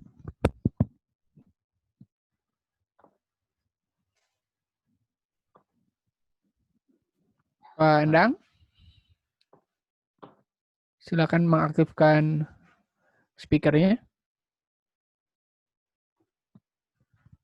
Mana nih Pak Endang? Oh, Ibu Endang. Ya, entah Ibu atau Bapak. Kalau enggak, kita langsung ke nomor 5. Karena nomor 4 di skip. Pak Ferry, silakan diaktifkan mikrofonnya. Terima kasih, moderator. Assalamualaikum warahmatullahi wabarakatuh. Waalaikumsalam, Kang Ferry. Halo Malik, ya menarik banget ini jalan-jalan dulu sepedaan bareng kita ya. Saya pertanyaannya cuma ini ada 2 pertanyaan. Yang pertama adalah terkait tadi sempat disinggung sedikit masalah Danau Bandung, kemudian Curug Jompong, pentingnya Curug Jompong terkait dengan Danau Bandung tersebut.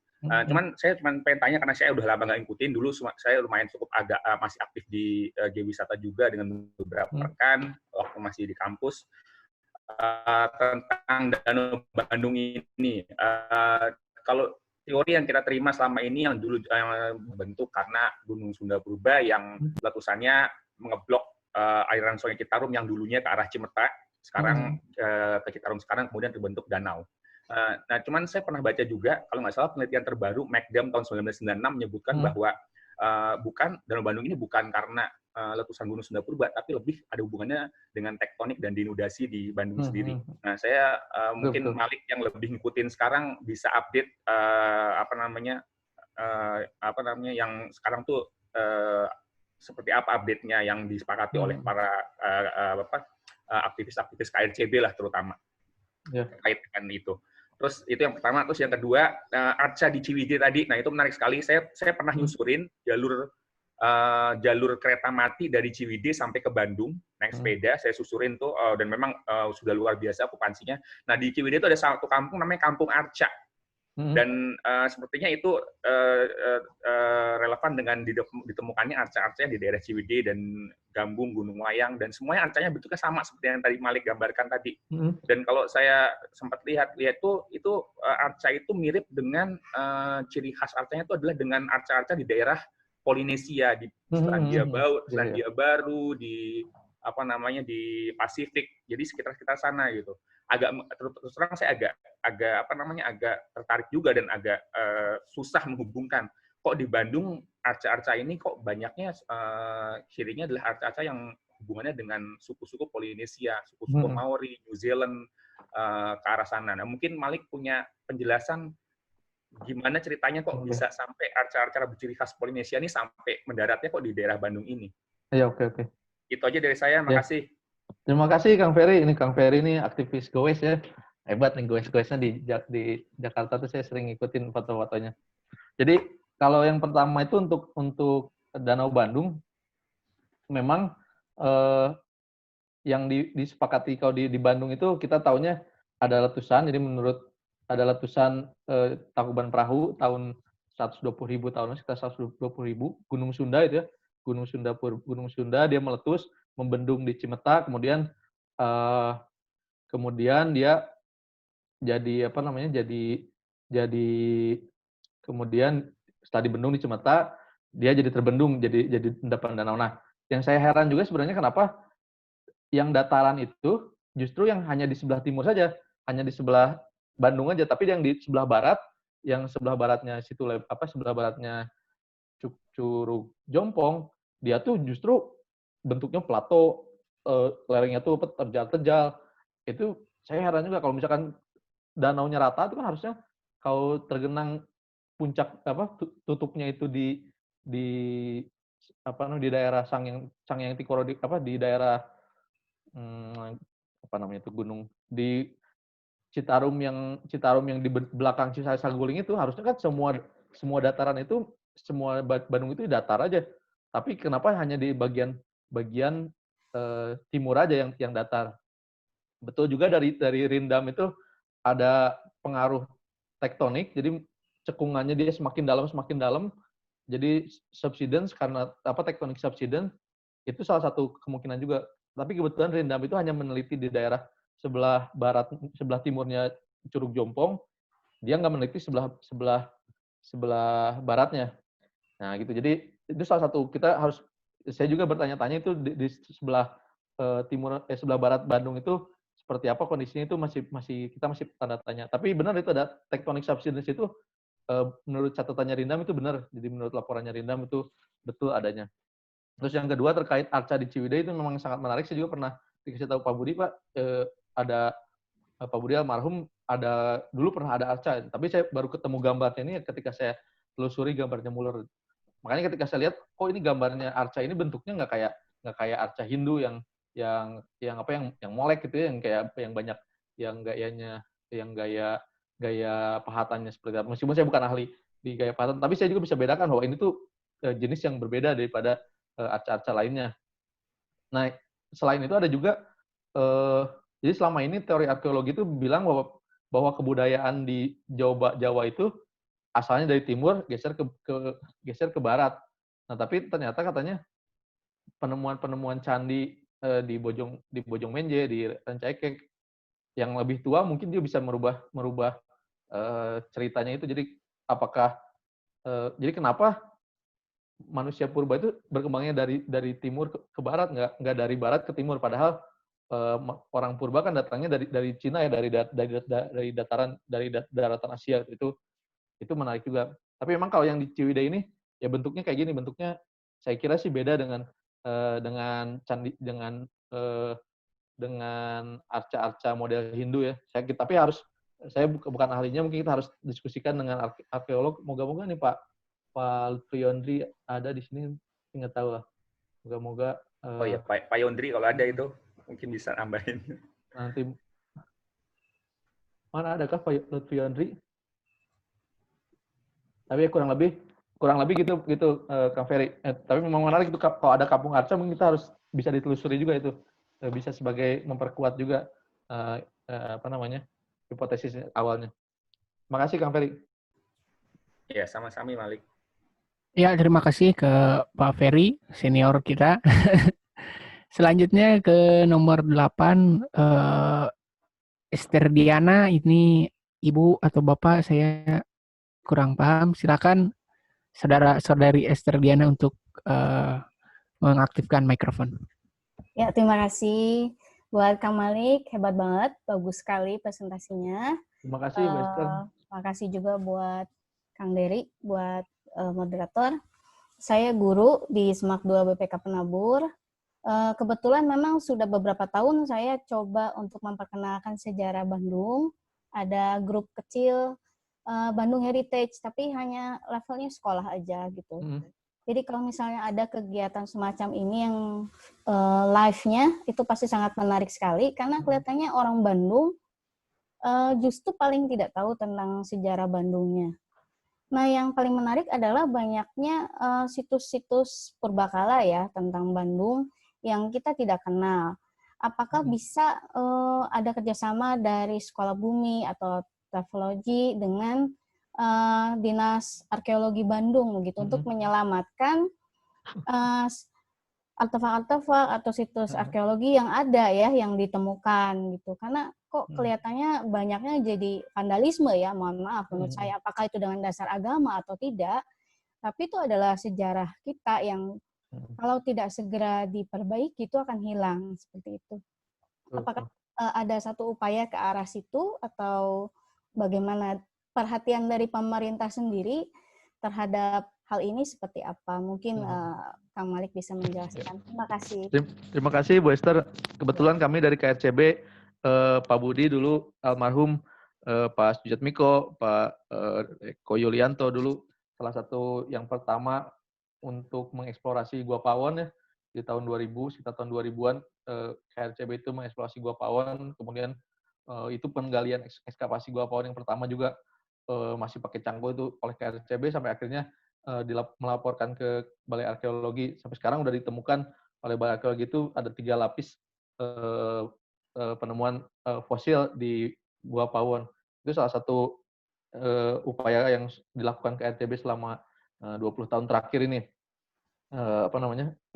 Ini Gua Pawon, jadi perlindungan Gua Pawon. Dari zaman dulu upaya perlindungan daerah Kars Citatah juga diupayakan oleh KRCB sampai dulu tuh peneliti KRCB itu pernah juga mau ditodong-todong sama linggis oleh penambang di daerah Citatah. Sekarang di Stone Garden udah jadi sangat begitu ramainya jadi tempat wisata. Ternyata masyarakat juga akhirnya menyadari bahwa wisata itu sebagai sebuah potensi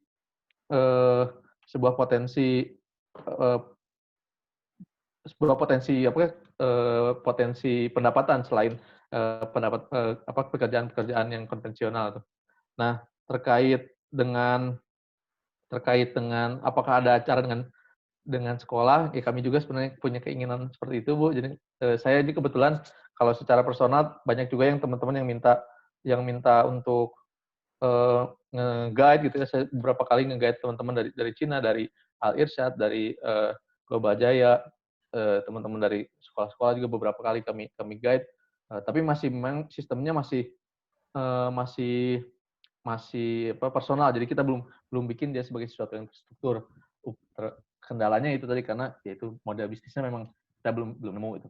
Tapi memang saya sangat tertarik untuk bisa bantu teman-teman terutama yang sekolah-sekolah ya untuk di bidang ini membantu berbagi tentang peninggalan alam di Bandung.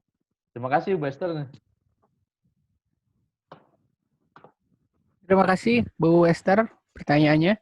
Selanjutnya ke nomor 10 Bapak Edison. Dipersilakan untuk mengaktifkan mikrofonnya. Ya, terima kasih. Tapi ini nggak kebuka kayaknya videonya. Ya, tidak apa-apa. Silakan Bapak. Nggak apa-apa, Pak. Oke, terima kasih. Saya Edison. Saya di Lampung, kebetulan juga saya di ITERA. Jadi ada kaitan dengan Bandung dengan ITERA, ITB dengan Institut Teknologi Sumatera. Baik Pak, lanjut Pak.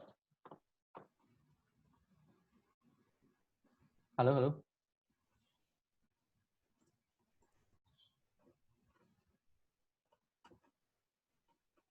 Halo.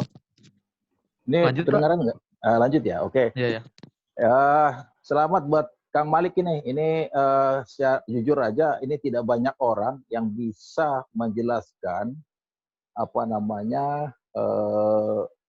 tidak banyak orang yang bisa menjelaskan Jawa dalam hal ini Bandung di abad tahun 1826 sampai sekarang dibuat dalam suatu momen yang jejak-jejak sejarahnya itu diperlihatkan oleh Kang Malik. Mudah-mudahan nanti ada yang mensupport, jadi tidak terkendala hanya sekedar personal, tapi mudah-mudahan ke depannya ada yang mensupport. Ini pertama. Kemudian tadi saya sempat dengar pertanyaan pertama itu adalah juga mau mencoba jejak-jejak di Sumatera. Sumatera kebetulan saya di Lampung. Mudah-mudahan juga bisa ditularkan ke Lampung. Tapi pertama saya mau minta ke Kang Dede kalau boleh itu bahan presentasinya disampaikan ke kami gitu sebagai edukasi. Kebetulan saya juga bergiat di lingkungan di dalam. Kemudian kedua, ini juga suatu momen yang bagus, Kang Malik. Karena apa? Karena itu harusnya yang nonton juga bukannya penggiat-penggiat, tapi penentu kebijakan. Kalau dilihat tadi itu ada berapa titik-titik tuh, ada dari mulai Bandung kota sampai ke Situ Patenggang. Saya ke Situ Patenggang itu tahun 82. Jadi 32 tahun yang lalu. Saya waktu itu sangat dingin. Kalau ke Dago saya 82. Sekarang udah nggak dingin. Nah, artinya apa? Ada suatu perubahan lingkungan, perubahan alam, panorama, dan agak nggak enak hati saya melihatnya ketika bicara soal Citarum, Kang Malik bilang ini udah pada hitam nih, udah pada bau nih. Ini artinya apa? Ini banyak pencemaran. Jadi kalau para penentu kebijakan juga ikut diajak untuk wisata virtual seperti ini, khusus Bandung, mungkin ada langkah-langkah upaya yang bisa dilakukan oleh mereka sebagai penentu kebijakan untuk kedepannya. Ya kalau sekarang sudah hitam, bisa nggak dijernihin gitu loh, kayak modelnya upaya Gubernur Jawa, misalnya Gubernur Jakarta. Nah ini kan suatu pelajaran yang sangat menarik. Jadi saya pertama itu minta bahan prestasi kalau boleh, kemudian ini juga nanti ke depannya mudah-mudahan Kang Malik bisa disupport kan, dan juga yang ini nih mesti diajak nih orang wali kota Bandungnya, kemudian kalau perlu gubernur yang lihat nih di Bandung tahun apa namanya tahun 18 segitu. Nah satu hal lagi yang terakhir Kang Malik, ini dengan informasi dari Belanda, dari buku, Kang Malik itu memetakan di mana Maung berada. Nah, ini harusnya bukan orang geoekosata, mungkin ada orang yang lebih spesifik lagi. Mungkin saya baru lihat bahwa peta di Bandung itu di mana titik-titik harimau itu dari Kang Malik ini. Coba kalau dicari referensi lain, adakah orang yang berhasil memetakan ini dulu sini ada apa namanya, ada badak, ada 2 orang lagi ngumpet, ini dulu berburu badak. Bayangin waktu zaman itu belum ada undang-undang tentang apa namanya lingkungan hidup mungkin, jadi badak masih banyak, harimau masih banyak, tapi jejak-jejaknya sekarang hilang. Kalau Kang Malik tidak memetakan itu dengan berdasarkan informasi zaman dulu, mungkin tidak ada yang tahu. Tapi dalam hal ini itu juga perlu di cross check lagi. Itu kan banyak sekali letak titik-titik harimau yang Kang Malik sampaikan. Di titik ini ada, titik ini ada, titik ini ada. Nah sekarang kalau orang tanya, katakanlah ke SDS sana, di mana titik-titik harimau itu? Kalau bukan diinformasikan, udah nggak ada lagi, harimau jauh udah punah. Sebentar lagi kalau nggak digitu harimau Sumatera juga bisa punah. Mungkin itu aja Kang Malik, terima kasih. Jadi itu aja yang perlu sampaikan. Terima kasih. Assalamualaikum warahmatullahi wabarakatuh. Assalamualaikum warahmatullahi wabarakatuh. Terima kasih Pak Edison. Terima kasih. Selanjutnya Ibu Rosiani kah? Bu Rosiani sepertinya ya. Mbak Rosiani, silakan mengaktifkan mikrofonnya. Selamat siang teman-teman, terima kasih untuk presentasinya Pak Malik yang sudah dipersiapkan dengan baik dan juga jelas bagi kita semua. Saya ingin bertanya tentang rumah Payen yang katanya di daerah Viaduk. Apakah itu gedung Indonesia Menggugat yang ada di situ atau sudah tidak ada gedungnya? Oh ya. Oke, langsung aja ya, Bu ya. Jadi terima kasih Bu Rosiani. Mungkin internet saya nggak bagus nih. Halo? Halo. Jalan. Halo? Ya, halo. Jalan ya? Ya, jalan. Oke. Jadi yang pertama itu saya mau menanggapi dulu dari Pak Edison ya. Jadi masalah Citarum ini saya sangat concern Pak. Jadi karena di salah satu tulisan saya tulis di blog saya itu, kenapa saya angkat jalur dari Soreang ke Batu Jajar melalui Curug Jombong itu adalah jalur paling indah di Jawa menurut Risma tahun 21 itu, karena saya punya keyakinan kalau misalkan kita restorasi jalur itu, orang jadi jalur wisata, maka jalur itu tuh jadi beranda kita terhadap Citarum. Jadi kalau misalkan jalur itu bersih, maka kita jadi tempat wisata, Citarum pun akan bersih. Itu semangat saya, dan saya pengen juga untuk mengupayakan itu sebagai saran untuk pemangku kebijakan. Itu untuk Pak Edison. Sedangkan untuk Bu Rosi, rumah Payen itu kalau menurut Pak Ridwan Huta Galung itu udah itu lokasinya tuh di sekitarnya loh. Kalau misalkan kita dari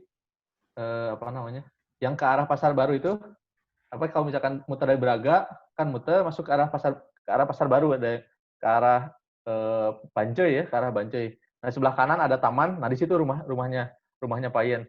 Jadi bukan di gedung Indonesia Menggugat. Nah, sekarang rumahnya Payen udah nggak ada karena dihancurkan ketika ada perluasan jalan di jalan situ. Nah, menurut titik-titiknya sih di situ. Tapi sekarang udah nggak ada bangunannya. Tapi sejarahnya itu Payen itu pernah tinggal di sana, dan lukisannya itu banyak di Bandung, makanya ide sangat relevan untuk kita pelihara informasinya. Iya. Begitu Bu Rasi. Makasih. Terima kasih Iya. Bu Stiana. Selanjutnya nomor 12 ke Pak Jaka, silakan mengaktifkan mikrofon.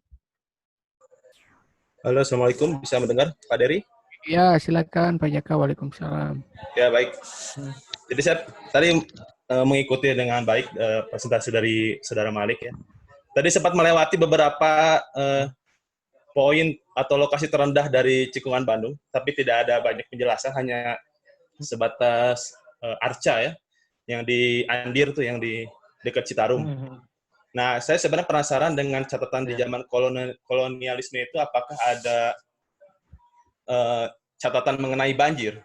Jadi saya penasaran banjir di Cekungan Bandung ini sudah terjadi pada zaman kapan gitu. Jadi ada nggak kayak gitu? Terima kasih, itu aja, Lik. Simpel aja. Oke. Terima kasih Kang Dery, Kang Jaka nih, Kang Jaka senior saya nih.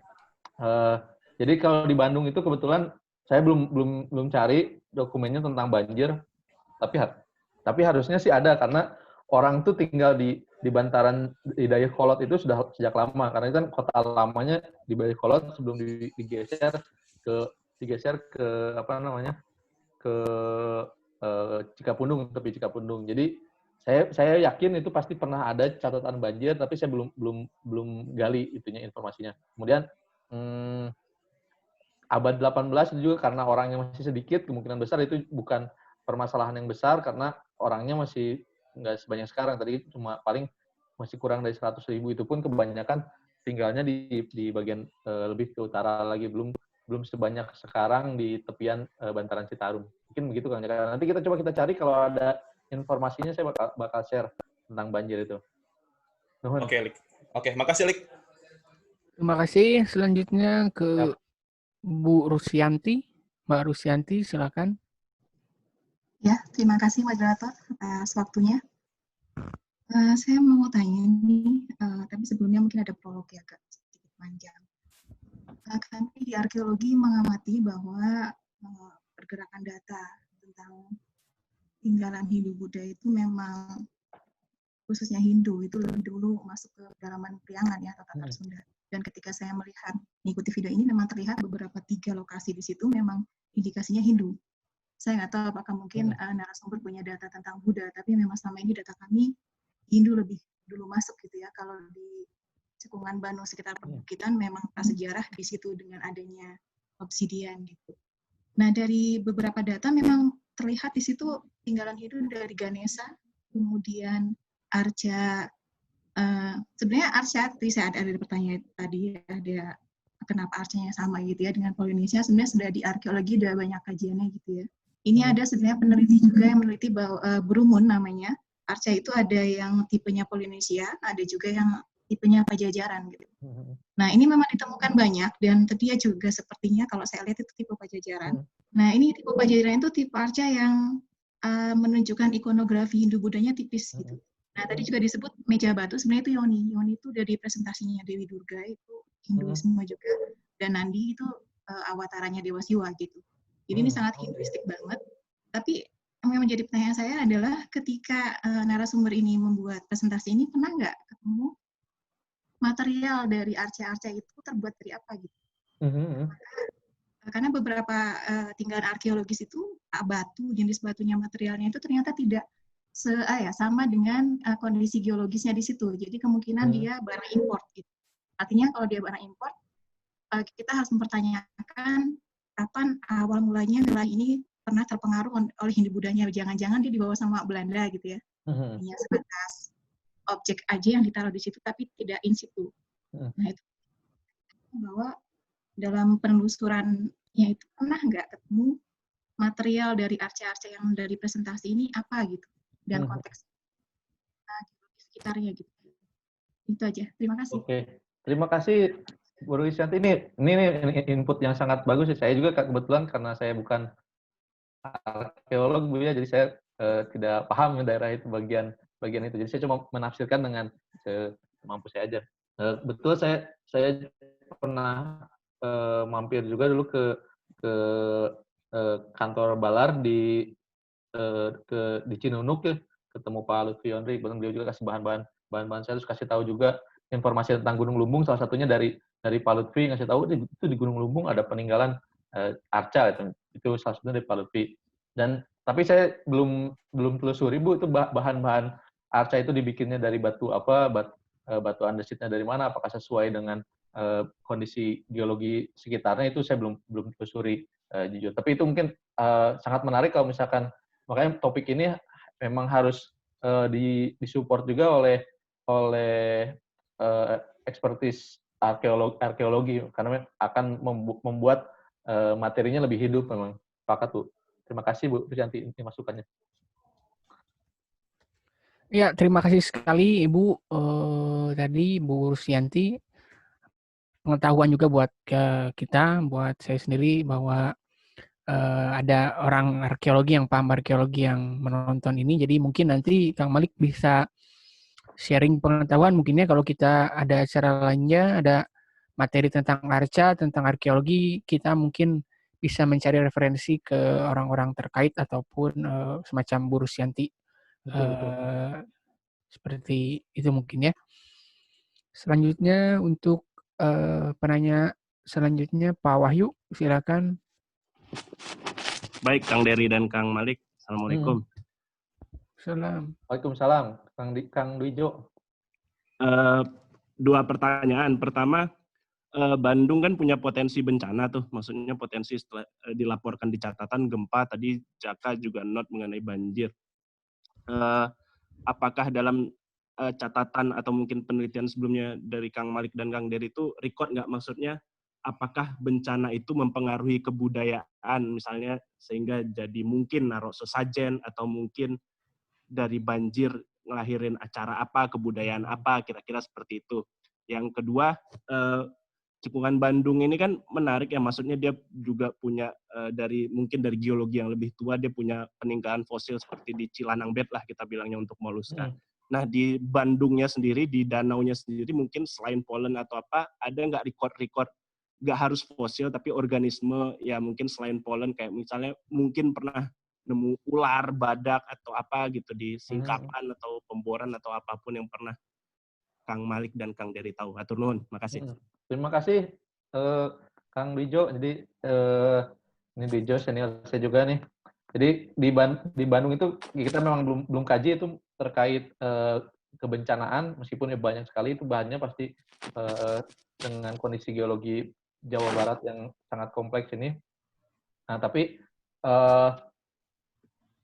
jadi itu untuk bencana itu memang belum kita bahas. Tapi ya mungkin menarik juga, mungkin dia bisa jadi seperti itu. Mereka naruh sesajen karena ada. Tapi yang saya baca misalkan di catatannya Muller, dia bilang ketika dia di daerah Jambu Dipa, orang tuh suka masang ketika dia di Gunung Lumbung, jadi orang tuh suka datang bawa dupa-dupa gitu. Dupa-dupa mereka minta, tapi bilangnya hanya meminta untuk kekayaan, untuk kesehatan gitu. Tapi belum untuk bencana. Yang untuk bencana itu ya tadi yang ada gempa terus bilang iya. Jadi itu bilang biar ratu alam semesta tidak membelah bumi, kemudian bikin menggelamkan mereka semua ke dalam retakan. Jadi itu menurut saya salah satu catatan yang menarik untuk dieksplorasi, jadi sebagai salah satu bukti antropologi itu kayak gitu. Terus kalau fosil, penemuan fosil itu sudah dilaporkan dari tahun 30-an sudah Junghun juga punya fosil yang dia kirim. Saya punya fotonya, foto fosil yang dikirim oleh Junghun. Ada gigi-gigi. Terus kemudian pas tahun 80-an Karl Martin dia menganalisis fosil moluska di Cilanang, di Liu Cicangkang, di Nyalindung. Terus ada juga yang peneliti yang vertebrata, siapa namanya tuh ya? Saya lupa namanya. Dia ngambil sampel juga di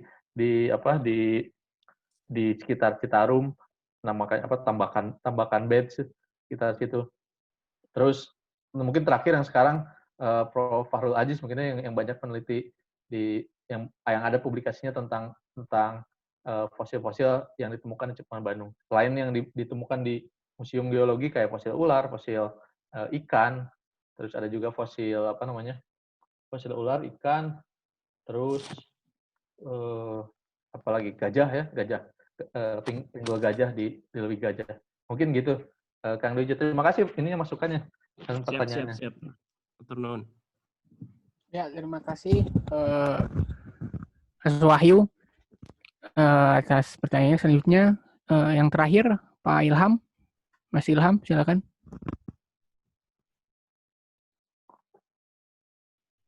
Mana Mas Ilham nih?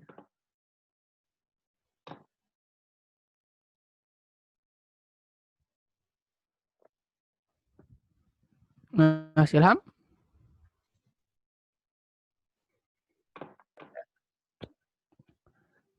Kalau halo?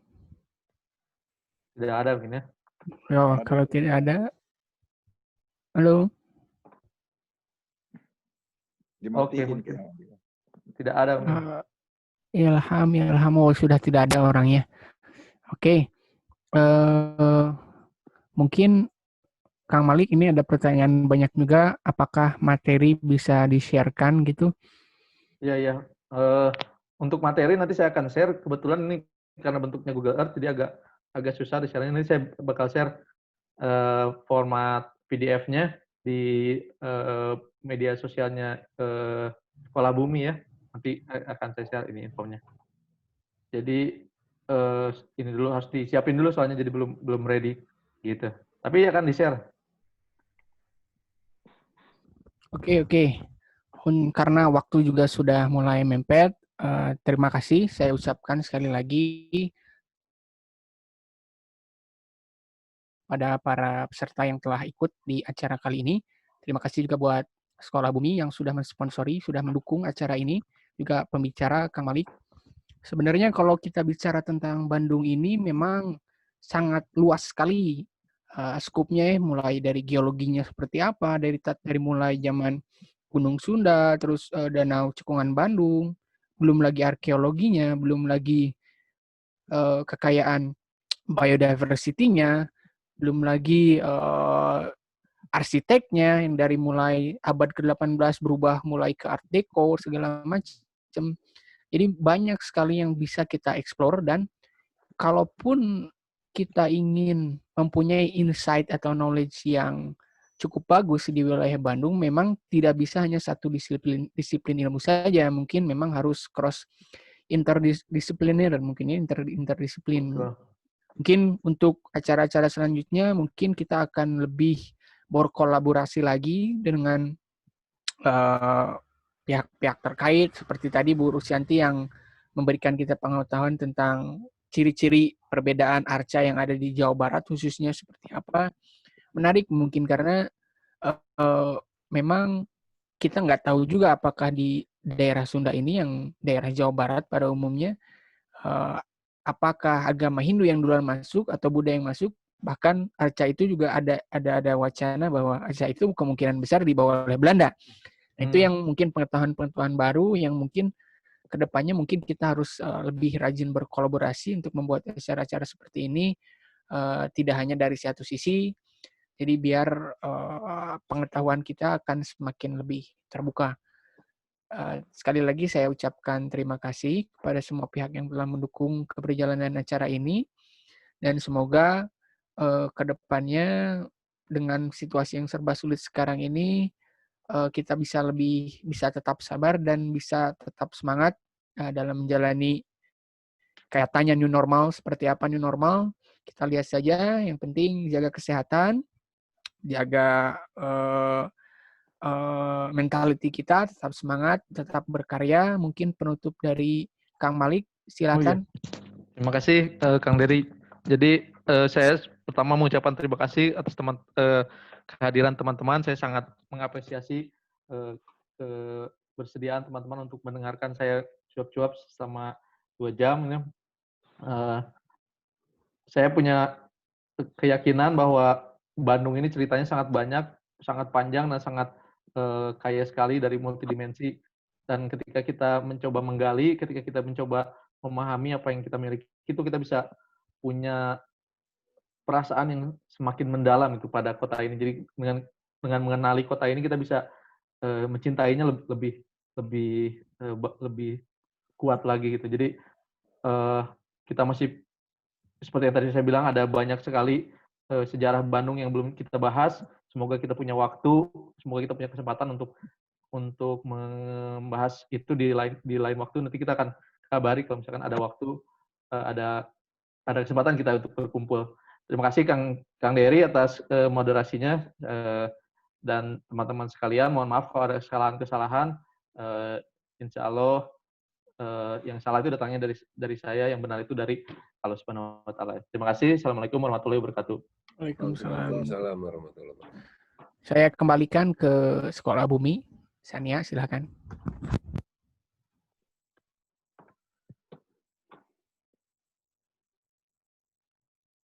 Mana Sania? Terima kasih kepada Malik dan juga Dery yang sudah memimpin acara hari ini.